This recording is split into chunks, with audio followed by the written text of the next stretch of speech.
ఇప్పుడు ఇక అడ్మిషన్ల సీజన్ వచ్చిందంటే నాకు భయం అవుతుంది. పోయొచ్చిన సార్ నారాయణకు ఈ బ్రాంచ్కు చైతన్యకు ఎంతన్నా రానంటే 3 లక్షలు అన్నాడు. అది ఉండేదే 2. ఆయనకు తెలిసి ఇట్లా కోమంటాడు. ఇంకా మనసులో అనగానే 3 పోంటాడు. మనం ఫోన్ చేయగానే సార్ మంచిది సార్ 2కి ఇస్తా అంటాడు. అసలు 2 లక్షలు దాని ఫీజు. చెప్పుడు 3 చెప్తాడు. ఎంత దొంగలంటే వాళ్ళ గురించి ఎంత తక్కువ మార్చాలి అంత మంచిది. నాకు కోపం వస్తుంది. విద్యను అమ్ముకోండి. విద్య వ్యాపారం కాదు. విద్య అనేది నాన్ ప్రాఫిటబుల్. అది యాక్ట్ చట్టం ఉన్నది 25% పేదోళ్ళకి సీట్లు ఇవ్వాలని. ఆ చట్టాలకు తూట్లు పొడిచి ఈ దొంగలు ఇవ్వాలి కార్పొరేట్ పేదవాళ్ళని. టీచర్స్ కూడా ప్రైవేట్ స్కూళ్ళ కంటే ఇక్కడనే ఎక్కువ.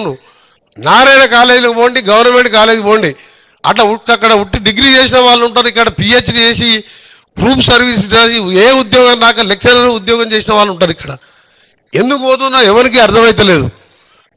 పట్టిస్తే ఎంతోమంది 100ల మంది విద్యార్థులు ఆత్మహత్య చేసుకుంటున్నారు. నాకే ఇట్లా ఛాన్స్ వస్తే తప్పకుండా నేను ఎప్పుడైనా ఎడ్యుకేషన్ మినిస్టర్ అయితే మాత్రం ఈ కార్పొరేట్ స్కూళ్ళన్నీ కూడా బంద్ చేసేది ఖాయం. Government school